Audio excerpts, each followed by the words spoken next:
Welcome back to the show, where as day turns to night, we delve into all manners of topics, strange and unknown. Tonight, we travel back in time to the late 1960s, where our maritime mystery awaits.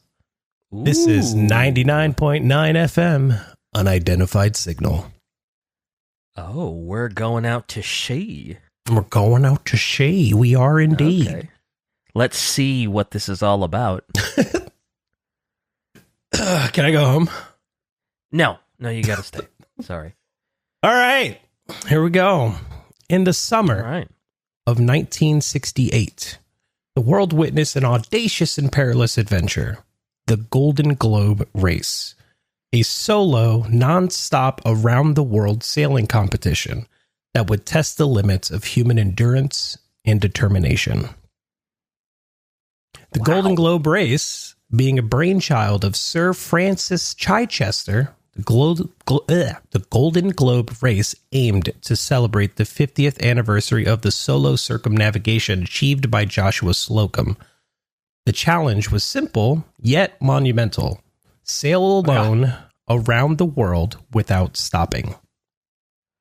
Oh, so this is like maritime Charles Lindbergh, because that was what we did the last Detective Ridiculous episode on, and he did the first solo flight, well, across the Atlantic, but same idea. Also, I'm so glad you said the Golden Globe race, and you weren't like, back in 1960s, the world paid witness to the most horrific thing ever, the Golden Globe Awards. Yeah, they are pretty boring. I got to admit, I don't much like watching the Golden Globe Awards either. So I get it. I get why we would be talking about that. Yeah. Yeah, this is a little more exciting. So some backstory. Smidge. We have two names mentioned already: Joshua Slocum, who was the first person to do it, and Sir Francis Chichester, who also did it, making one stop but way faster. Oh, okay. That's still pretty impressive to sail the globe, making only one stop and doing it just lickety-split. That's just think about the provisions. It's insane. Yeah. I imagine they have to pretty much make it so that the boat it's been just stripped of anything unnecessary, so you can make way for like all of your supplies and anything else that you might need. Like, it has to be just the lightest it can possibly be, so you can store, like, God, I don't even know how long it would take. I'm sure you're about to tell me how long it would take to like sail the globe. Like, that's like months. Well, so Francis Chichester did it in, Sir Francis Chichester did it in something like 9 months and a day, 9 months and a couple days. Whew, so it took him almost a full year to do it. Almost a full year. Sheesh. Yep. So this race is about the sheer spirit of adventure, the human will against the forces of nature. And the prize, what would be the prize for a race such as this? A modest sum of 5,000 British pounds.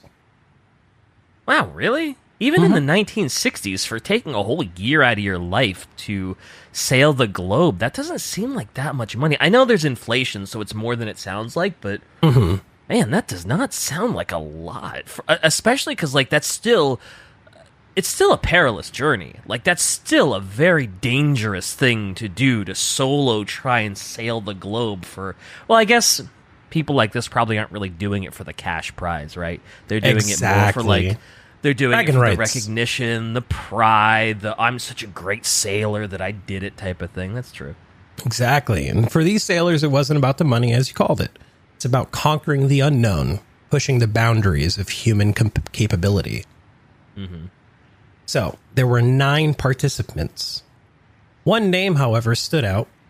One Donald Charles Alfred Crowhurst, a British businessman with a dream and a boat named the Teignmouth Electron.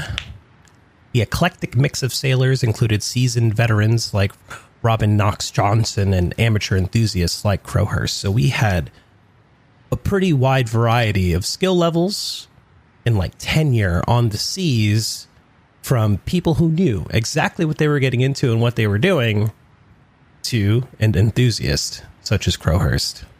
Okay. So there's still some, not necessarily novices, but it's also not like they're like professional maritime sailors. They're just kind of like, oh, I like boats and I kind of know how to sail. Let me give this a shot.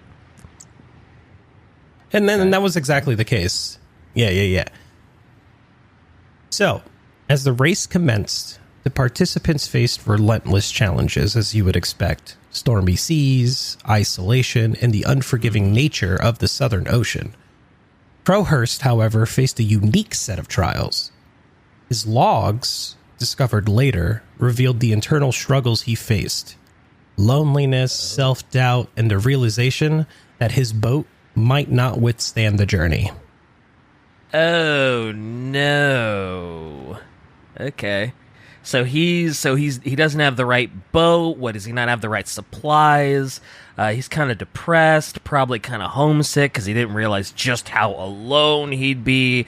So he's not in a good way. This is not a happy fun time for what is his name again? Croker? Donald Charles Alfred Crowhurst. Crowhurst, gotcha. Mm-hmm. So his logs provide a poignant and often haunting insight into his mental and emotional state during the ill-fated journey.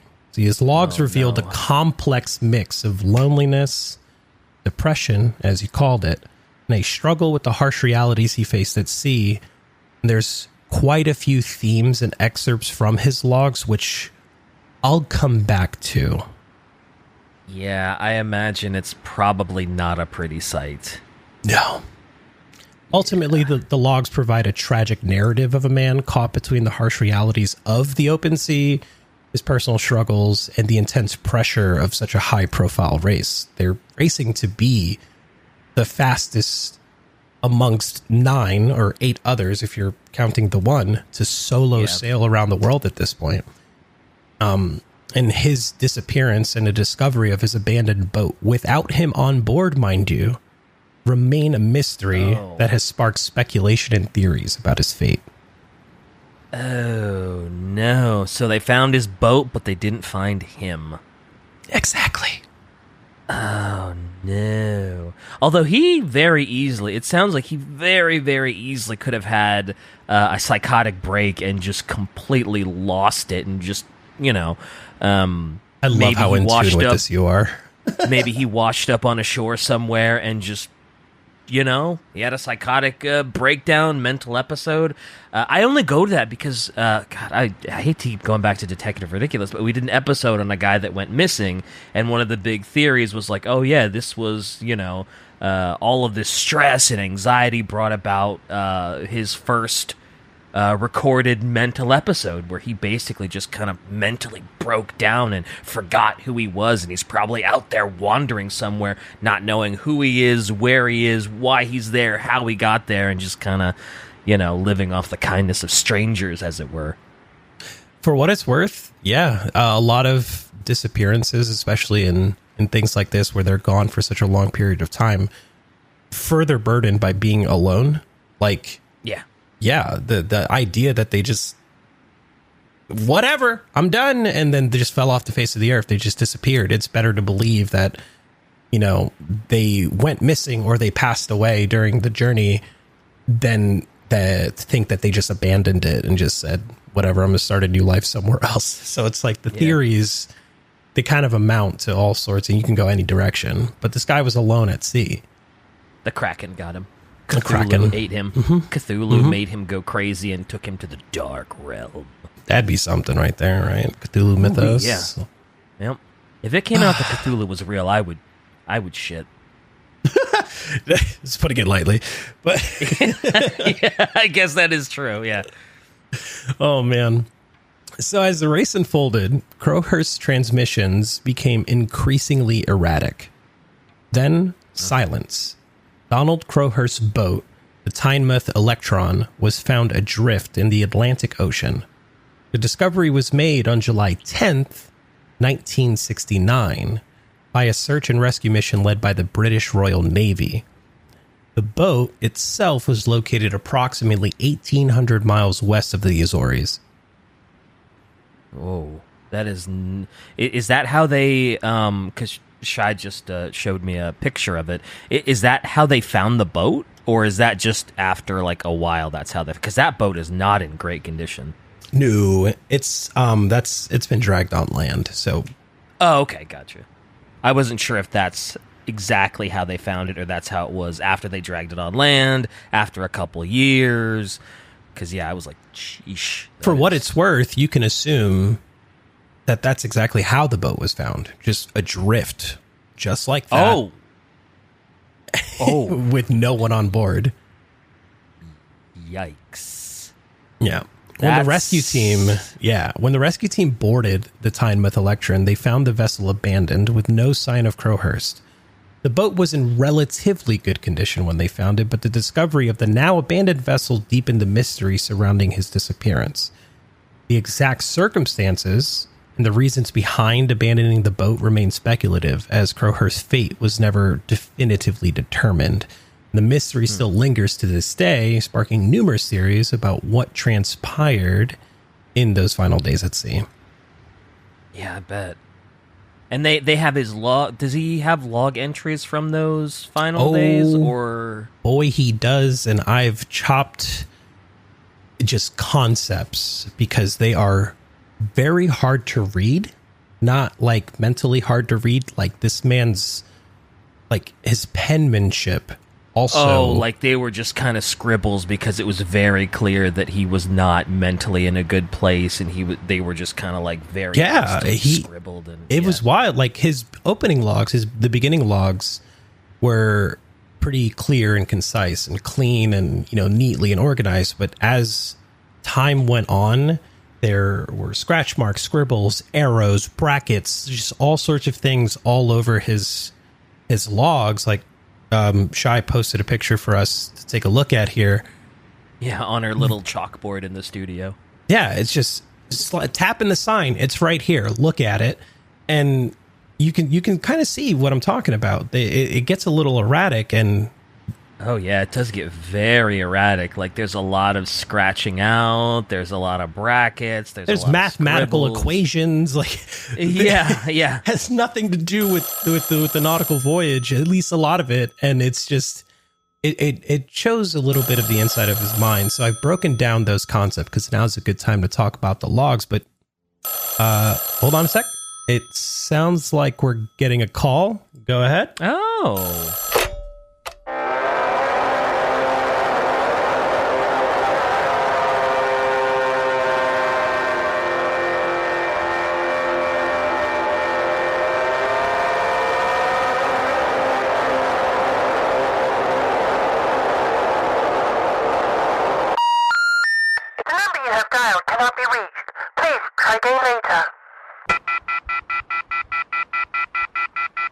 Yeah, I'm gonna hope that was a wrong number. I'm gonna thank you, caller, for setting the tone. Yeah, here in Augury Point. Setting the tone for Crowhurst logs, isolation and loneliness as one of the concepts. So Crowhurst in his logs expressed profound loneliness and the mental toll of being alone for the extended period that he was. He described the vastness of the ocean and the isolation he felt with no contact for weeks on end.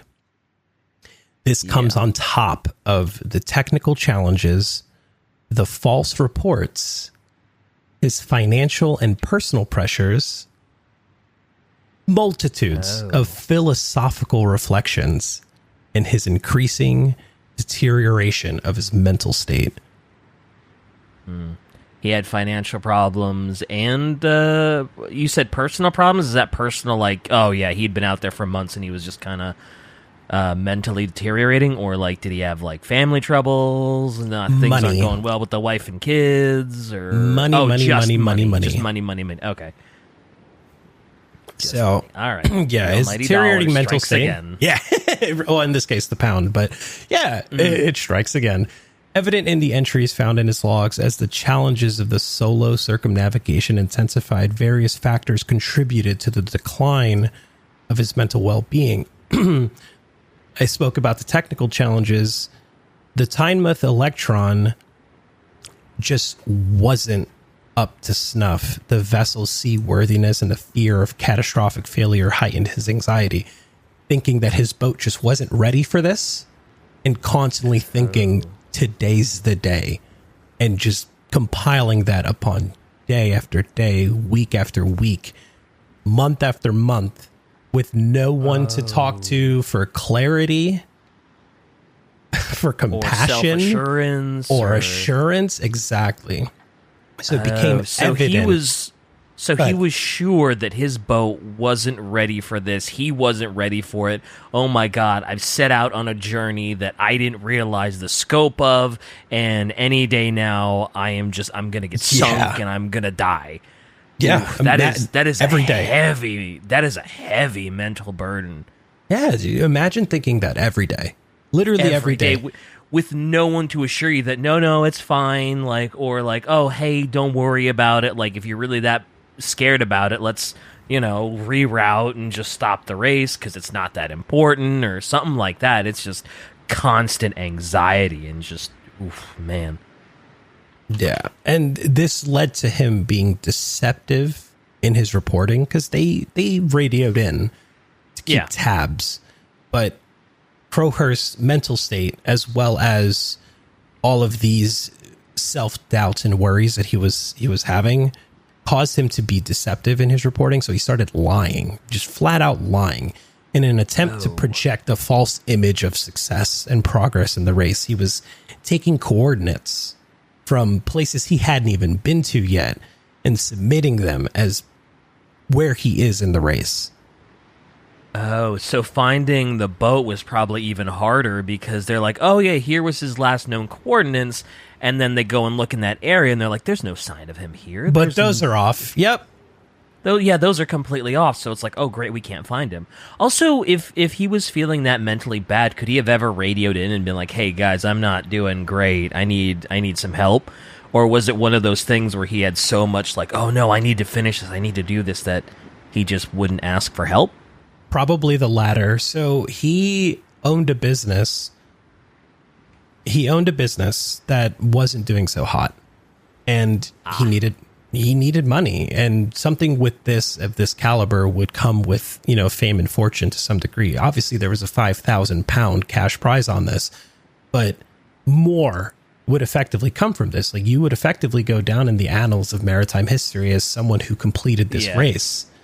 There's a lot of notoriety and PR that comes with it that is invaluable.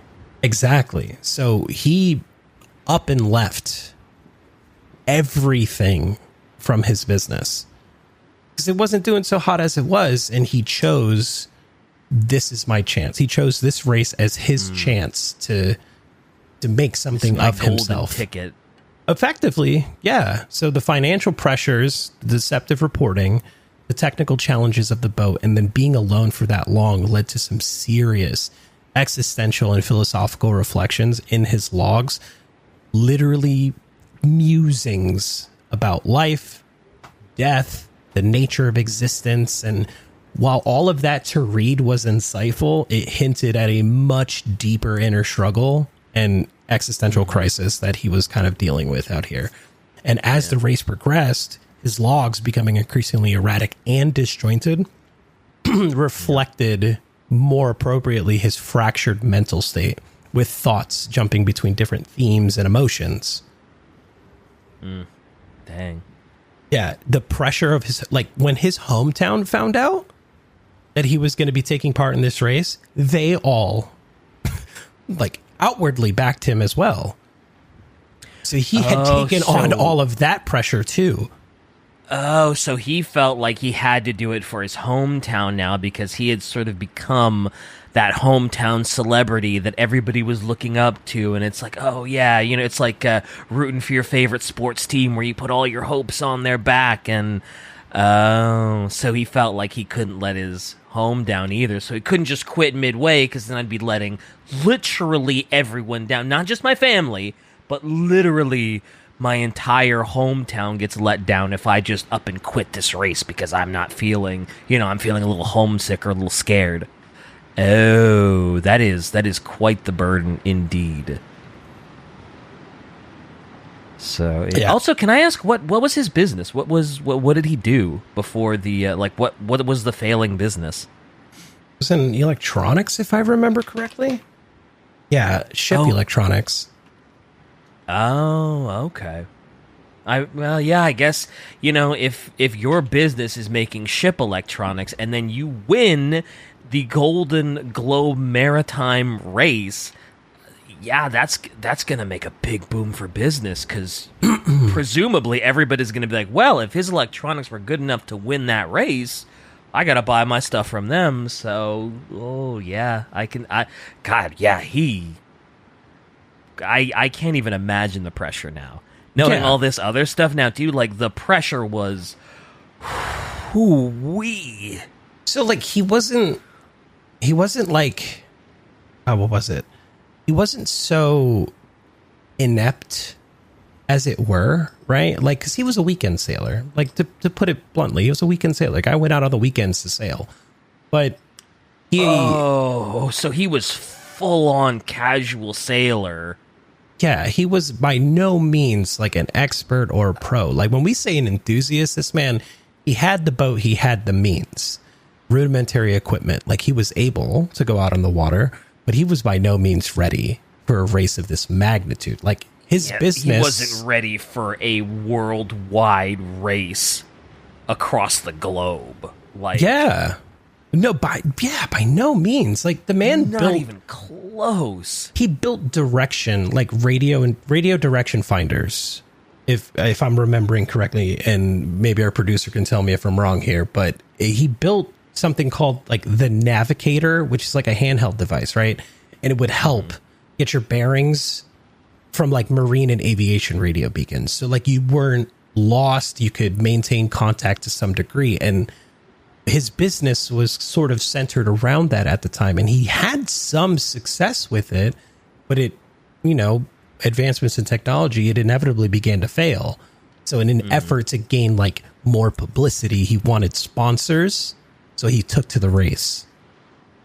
Oh, man. So he just pushed all of his chips in on the race. Oh, all of them. Every single one. This man spent weeks to months out on the sea, keeping notes. Oof. And it lost his mind. Yeah, literally. I can imagine. Like, it's all making perfect sense as to why he had just a complete mental breakdown. Like, that amount of pressure and then probably realizing he was so out of his depth.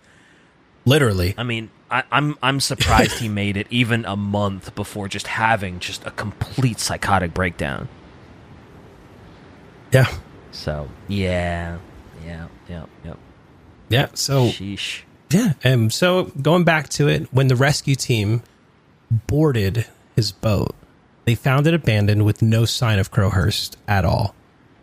With the boat being in relatively good condition, right? It was just... Right. Discovery of it being where it's at, what it is, with no sign of anything. Like, well, things, but not him. And it's still. So some believe that Crowhurst, facing that public humiliation and financial ruin, chose to end his life at sea. Others argue he might have staged his disappearance to escape his troubles. And the Golden Globe race became a saga of triumph and tragedy because of it, exploring the limits of human ambition and the unpredictable nature of the open sea. Mm-hmm. So, vastness of the sea. So people think that he just kind of was like, nope, I'm way out of my depth. I am just going to abandon ship. Maybe I'll make it to shore, maybe I won't, but once I get to shore, I'm just going to pretend like I'm somebody else and just start life over and just clean slate, whatever. Yeah, the man went on a journey. Like, some of his logs also talk about, like, the connection to nature, right? Where he described the sea and the elements as entities with their own character and power, suggesting a deep appreciation, right, for the symbiotic relationship, as it were, between humanity and nature. But on the same page, partial way down, sense of desperation, perhaps driven by the challenges he faced, struggles with technical issues, isolation, pressure to succeed, his contemplations just dark all the way around and reflecting on the psychological toll of his circumstances. Well, it's weird because you'd think that if he died, you would think that something would have washed ashore at some point. I mean, I guess it's possible that, like, you know, he just got swept to the bottom of the ocean and, like, nobody's found him since, and his, you know, his skeleton could just be, like, literally at the bottom of the sea, because, I mean, I guess he could have just been out in just, like, no man's land. Yeah, with how far out he was, there was a damn near 100% chance, 99.9% chance he wasn't gonna end up anywhere near the shore, because his boat was found 1,800 miles off the coast west of Azores. Like, he's out there. Like, he's out there. Shy handed me a note that literally said he vanished literally mid-Atlantic, and it's like, bro, I guess I didn't realize just how in the middle of nowhere, just out there he was. But yeah, I guess if you're in the middle of the Atlantic, it is very, I don't want to say easy, but it is viable that he was just like, nope, I am done with all this, and, you know, being grief-stricken, depression-stricken, going through what he was going through, you could see someone just being like, nope, that's it, I'm ending it on my terms, and just never being found. No, nothing ever gonna be, you know, no remains being found, nothing washing ashore, and just finding an empty boat. Yeah. And there have been some experts who've, like, taken his logs and, you know, translated them and read them. They're all located in archives and libraries for the maritime variety. There's a couple of online resources for those who are morbidly curious, because you have to be. Like, they're not easy reads. Oh, yeah. That's got to be just one of the... That's got to be a hard read. That's got to be a very, very hard log to go over, because it's just... I mean, it is... You're watching a man break down. In log format, you're just watching a man slowly break down and realize just how futile his efforts have been, and just, oof. Yeah, you have to be very morbidly curious to go line by line and read that, and just, yeah, agreed. Yeah. So I got a note here asking about Moy Tessier. Oh, that's right. Okay. So there was never ever any, like, true evidence to suggest that Bernard Mortizier intentionally screwed over Donald Crowhurst. But, oh, no. But he was a French sailor who became well known for his, like, unconventional decision during the race. So, like, instead of completing the race and potentially winning, he chose to continue going. Like, he just decided to go around a second time. Wow, really? So instead of just being like, instead of stopping at the finish line, so it's essentially, it's like, oh yeah, I did a cross-country marathon, and he just goes past the little ribbon and just like, no, I'm gonna keep, like, run, Forrest, run, stop, Forrest, stop, and he just doesn't stop. Yeah, he didn't hit the I'm tired, I want to go home now point of his journey, but he did it in protest, right? Because he saw, like, the commercialization of long-distance sailing as a problem. Like, it should not be romanticized. Yes, it shouldn't be romanticized. It shouldn't be something that people are, like, you know, like, paid to do. Like, as sailors, like true sailors like this man, it is something that you should do to maintain your personal connection with the sea and, like, become in tune with the nature and elements, not for commercial gain. Oh, so he was probably not a huge fan of what our friend was doing. Or at least what our friend went through. So yeah, you look at someone like Bernard, and he's doing so well with this. Like, he did it twice. He's going around a second time, where Crowhurst, on the other hand, had mountains of technical issues and the realization that he was just ill prepared for it. In an attempt to deceive organizers and fellow competitors, he would submit false reports. And like, you tack on the weight of being a hometown hero. You tack on the debt, the mountain of financial debt he was like just getting buried in here with the boat and the business and the just absolute desire to just like acquire some sponsors and monies and notoriety. And then once the voyage begins, the isolation, the loneliness, the deterioration of his mental state because he's lying. Yeah. And then realizing he's just not ready for this. Whew. Yeah, that's it just gets deeper. So did that dude actually complete a second trip around the world? Did he actually do it twice? Or did he stop like halfway and was like, well, I guess 1.5 around the world is enough? Like, I believe he did. I believe he did at least part way. Let me do a quick background search and double check for you. Okay. While you do that, Shai handed me a little excerpt to read. Crowhurst had a last-ditch desperate plan to complete the race but lose, so he could retain some dignity at least, and no one will check the logs of a loser, so no one will notice that he's a cheater. But Moitessier, who was in first place, said F capitalism and bailed from the race because he was kind of the complete opposite of Crowhurst and enjoyed being alone at sea, and put Crowhurst in first place, which will make judges double check all his logs and unveil his lies.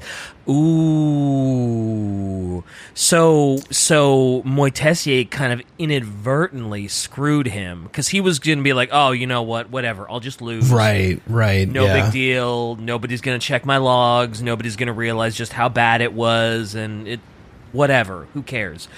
But once Moitessier, or however you say his name, bailed out, he was like, well, shoot, I kind of have to, like, they're going to check my logs and everybody's going to realize my shame and I got to keep going, and oh no. Yeah, it makes it a little bit worse. So, and then, you guys, to add insult to injury here, while he chose to stay at sea because he was, like, a quote from him, I am continuing nonstop because I am happy at sea and perhaps because I want to save my soul. So he could have won, and that would have been the end of it, but he kept going, and he never finished the second race. Or the second lap, rather. He ended up circumnavigating to Tahiti. Wow. So this was just a man that just felt at home at sea, and he was just one with the ocean, and this is just where he felt most complete. Also, so you're telling me Moitessier was in first and Crowhurst was in second? How many people were in this race? Was it just them? It was 9 people, but Crowhurst was only in second because of his deceptive logs. Okay, right. Gotcha. I was like, wow, this weekend sailor was in second place and the first what? But yeah, he was only in second because he was given false coordinates. Right. Yeah. See, at some point, like, he decided through his deception that he wasn't actually going to go all the way around the globe. So Crowhurst just basically went south and north, like, just didn't go all the way around like the other sailors were intending to do. So Crowhurst's deceptive coordinates that he was feeding to say about his location in the race put him in second place, directly behind Moitessier, but... Oh, I see. Yeah. Shai just put a map of the thing up on our little pin board. And yeah, I see what you mean, where he just kind of went to the coast of Africa? Is that what that is? And then turned around and just started heading north again instead of... Yeah, okay. Yeah, that is a little bit of a cheat. Yeah, it's a little bit of a... Yep, okay. Yeah, and you can see the Golden Globe route there, too, like the intended route. He really cut that thing short. Not that I can say I blame him with, that's no easy race, but at the same time, it's like, okay, buddy. I can see how he would want to sneak in behind everybody else and be like, oh, shoot, 4th place. Like, it's one thing, too, if he had just decided that I'm going to finish this despite this, but I genuinely think his... Like, I don't know what it's like. I've been alone and I've felt alone, but I've never felt that alone. So I have no idea the type of, like, damage this sort of thing does. Felt, yeah. And it's like, I feel like when you're level-headed, you can say, I would never do that. That's just not me, but... Do we really? Yeah, do we really know? You can say that because you're level-headed, but not only it's everything. It's not just that he was alone, right? It's like all of this stuff compounding and just breaking a man, right? It's severe isolationism, but then it's necessity, it's needing to do this, it's needing the money, it's needing to win. It's everything. It's just all of it compounds and just crushes you like a garbage disposal. It just crushes you, right? So, sure, if it's just like, oh yeah, I'm just in this to have a fun race because I like being out at the ocean, like Moy Tessier, it's like, oh yeah, sure, whatever. But Crowhurst is just like, everything is dependent on this. Your family's depending on you. Your hometown is depending on you. You need this. You're under debt. You're under stress. You're all alone. Nobody's helping you. And it just, it'll make you do crazy things, for sure. Yeah. It's you said it, brother. Really, it's... Yeah, like there's books talking about it, right? Voyage for Madmen is a good one for those that are curious. I did look at a couple excerpts from that book by Peter Nichols. It covers the whole race. And then The Strange Last Voyage of Donald Crowhurst had a duo authorship on this one, Nicholas Tomlin and Ron Hall. But there's films, there's a silent film, there's stills and shots of like from that time period that add this weird, like, parallel, eerie mystery to the whole thing, because everything is as it seems on paper, but it isn't what it seems in the reality of it, because you're looking at this and you're like, okay, he seemed to be doing okay. Yeah. But we know from his logs he was not doing okay, and like one of the most severe anxiety attacks you could ever have for long periods of time, and just nobody's there to help you, and it's just imagine that. That sounds awful. That sounds awful. Your fight or flight response kicked in 2 months ago, and it has not stopped. The enemy boss music has been playing in the background nonstop. And you realize you are painfully unprepared for the boss fight. Yeah. Not enough resources, not enough knowledge, nothing. It's like your sink or swim kicks in, and you're like, I have like 100 pounds of extra weight on me. The water is seeping up to my waist. I'm going to sink. Like, I'm going to try and keep my head above water, but it's not looking possible. And just... oh, man, I can't even imagine what that does to a person. Like, obviously it does crazy things, because look what happened to the poor guy. But it's not to mention that his boat itself just wasn't... It wasn't seaworthy. It wasn't the type of boat you would do this with. A weekend sailing, fine, enjoy yourself. A trip around the world? Trip across the Atlantic? Yeah, even that. You can even shorten it. It's not even around the world. He went south and north through the Atlantic. And oof, sheesh. And I mean, like, all the pictures I've seen of this boat, it looks like a great boat. Like, I would love to go on like a weekend sailing trip on that. But again, like you said, Across the world? Even across an ocean? Oh, yeah, man. It's insane. That's rough. So, are you gonna read the? Oh, are we gonna read the journal? I have a few that what I can read. I want to stress that a lot of his entries have not been shared publicly due to their sensitive nature, but I have some. Okay, the stuff we can read, the stuff that's okay to read. So here's one from the 16th page that I could find that was uploaded here. Okay. I am what I am, and I see the nature of my offense. I will only resign this game if you will atone that of the next person that this game is played. It will be played according to the rules that are displayed by my great God, who has recalled of what to his on not only the exact nature of the reason for games, but has all revealed the truth of the way. And he goes on, it is finished, it is finished, it is the mercy. It is the end of my game, the truth has been revealed, and it will... Oh, God. It gets so difficult to read, dude.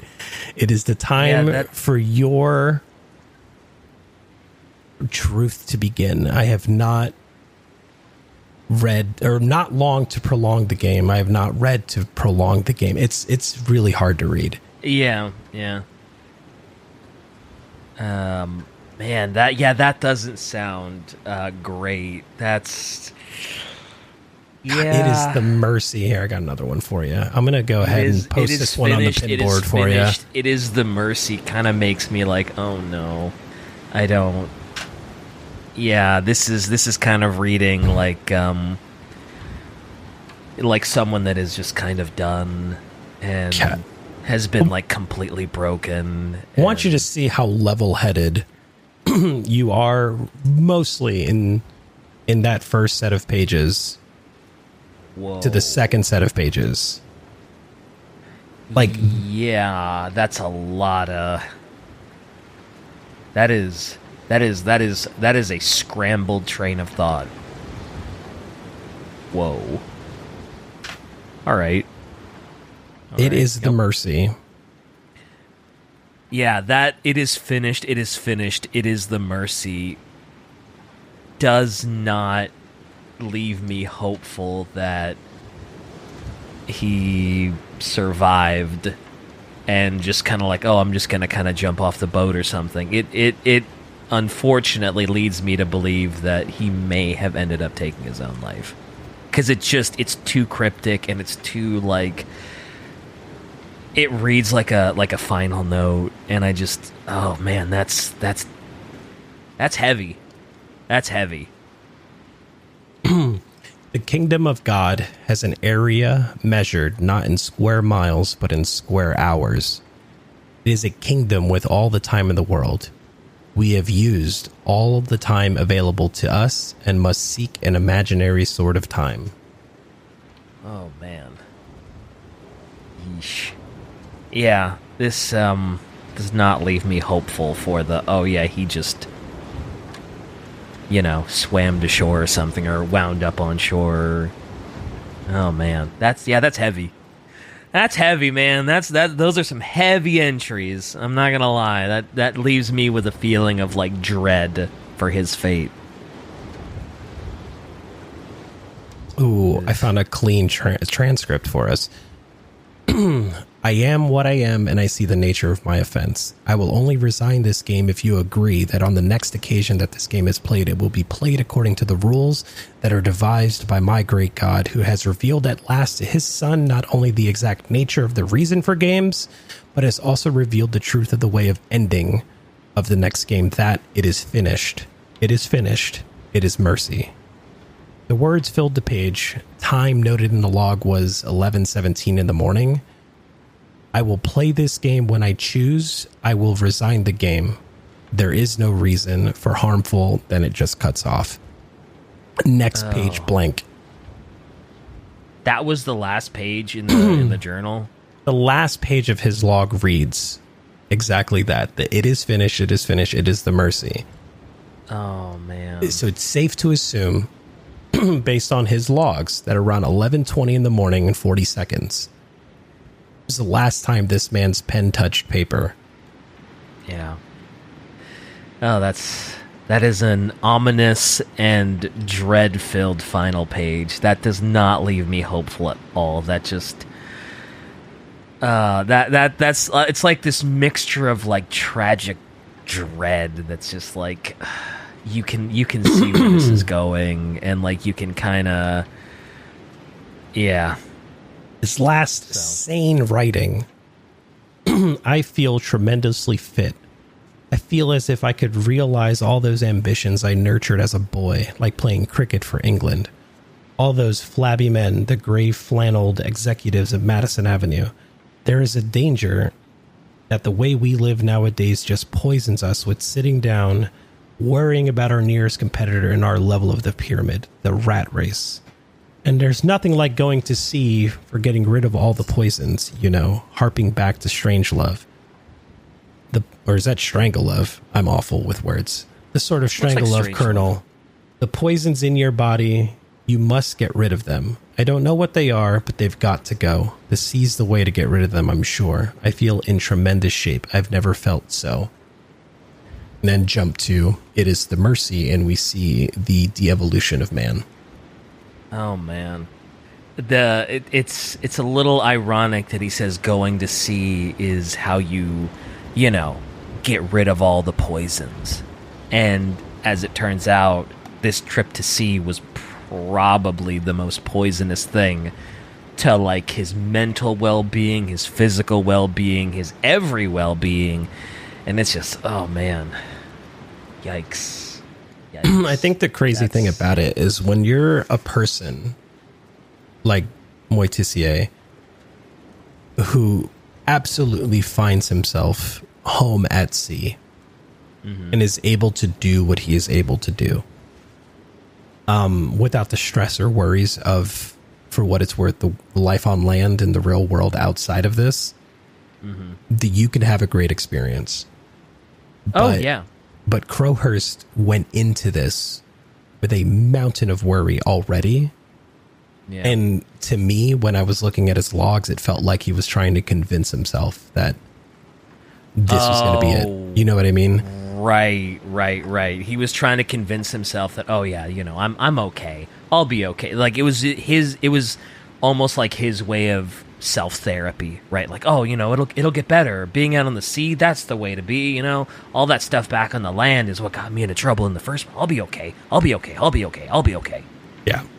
And it wasn't explicitly talked about, but I think the idea or like the harsh reality of you would have to come back at some point probably aided in his dissension, because while you're out at sea, I'm sure the first couple of days, maybe even the first couple of weeks were okay.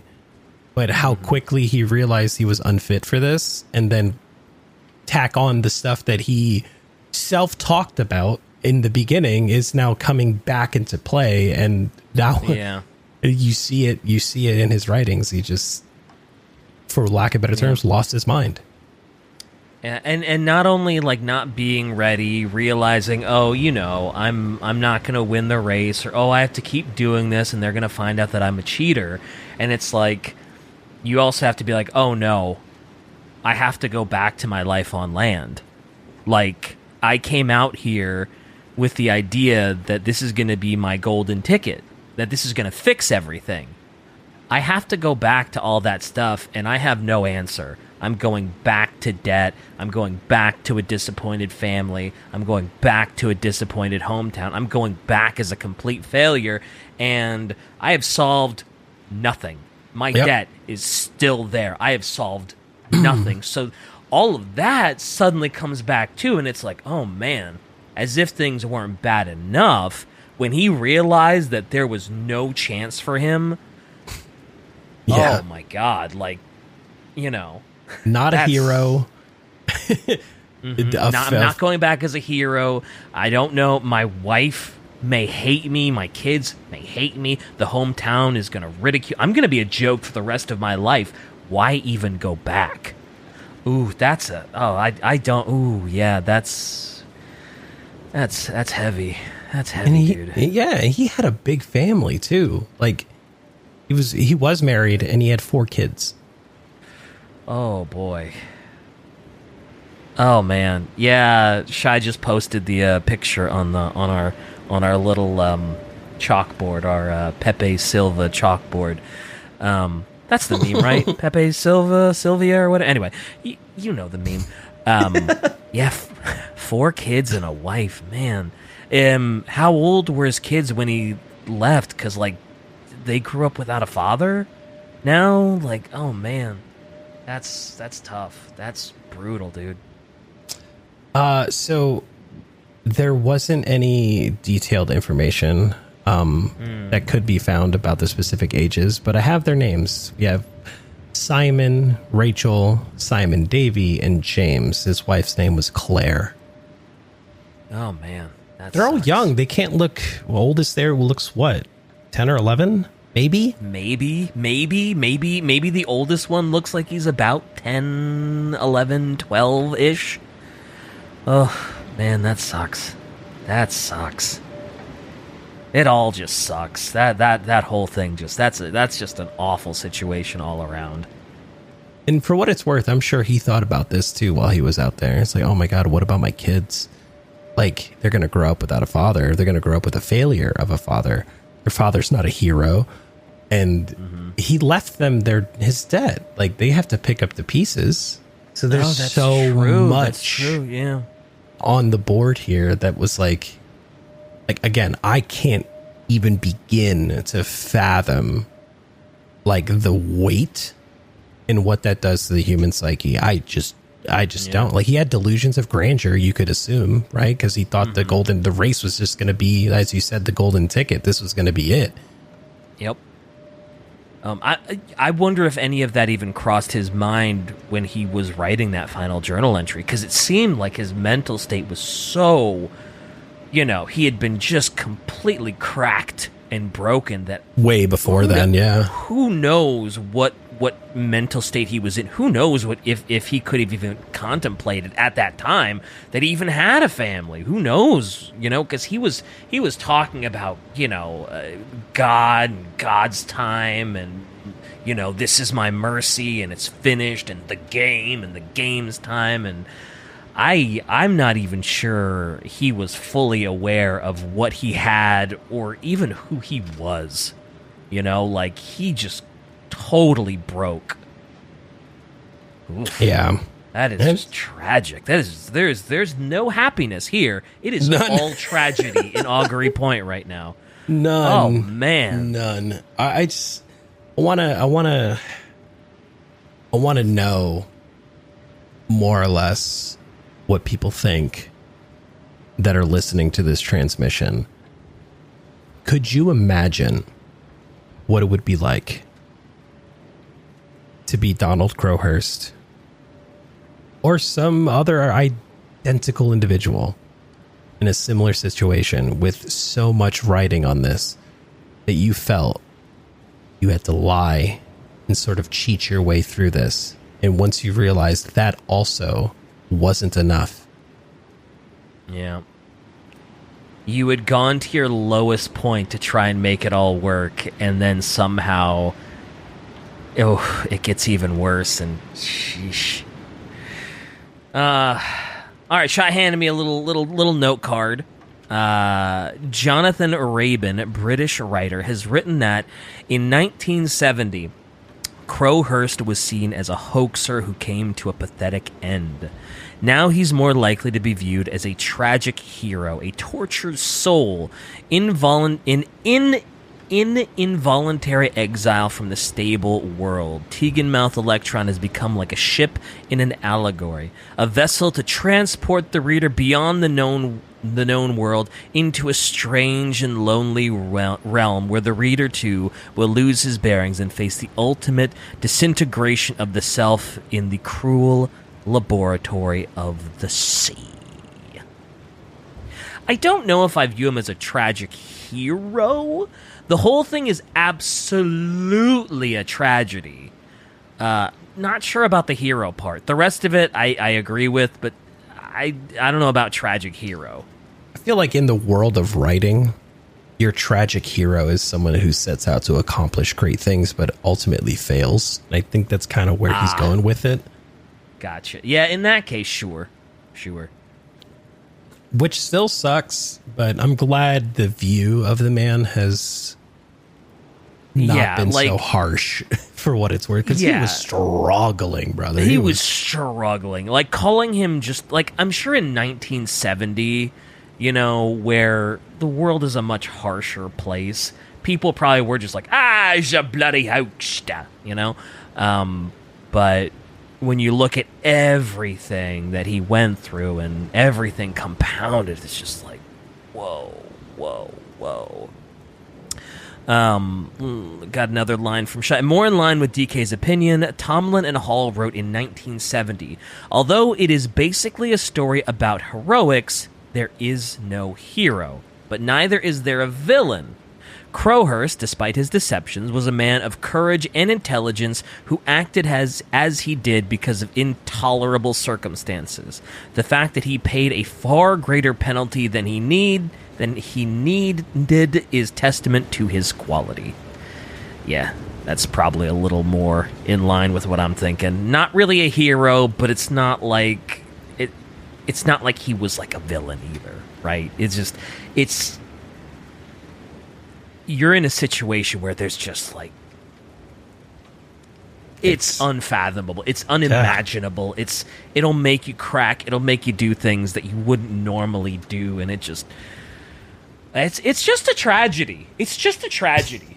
It is a tragedy. It's just this is not the radio broadcast tune in if you want to feel happy, fun, and good about yourself. This is just like, oh man, that sucks. I can't imagine that. He must have suffered. He must have been mentally broken, mental toil, complete anxiety, 24/7, with no one to help, completely isolated.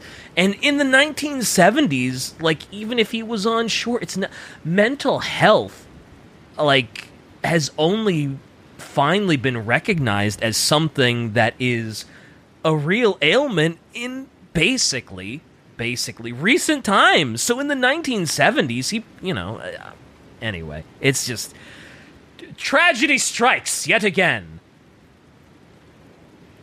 So anyway, that is Crowhurst had a time. Whew. Anyway, that's putting it lightly. He had a time. Like, God, I can't even begin to imagine being in his shoes. Not even for a moment. It's true. It is true. I think what Tomlin and Hall wrote is sort of where I also fit with you, DK, there. Because it really was himself. It was a me, myself, and I situation. Like, he really tried. He tried. And unfortunately, he found himself in a very serious sink or swim situation. Yep. And the boat didn't sink. Wow, he was only 37 years old? Wow, he looks like he's in his like mid-40s in that picture. Time's not kind, brother. Yeah, I guess so. Like, gosh, he was only 37. Still really young. And he had 4 kids? Also true. He was stressed beyond belief before he even started. That's true. Like you said, before he even went on the boat, endless debt, business isn't working. Yeah, that's true. That's true. He was endlessly stressed. That's fair.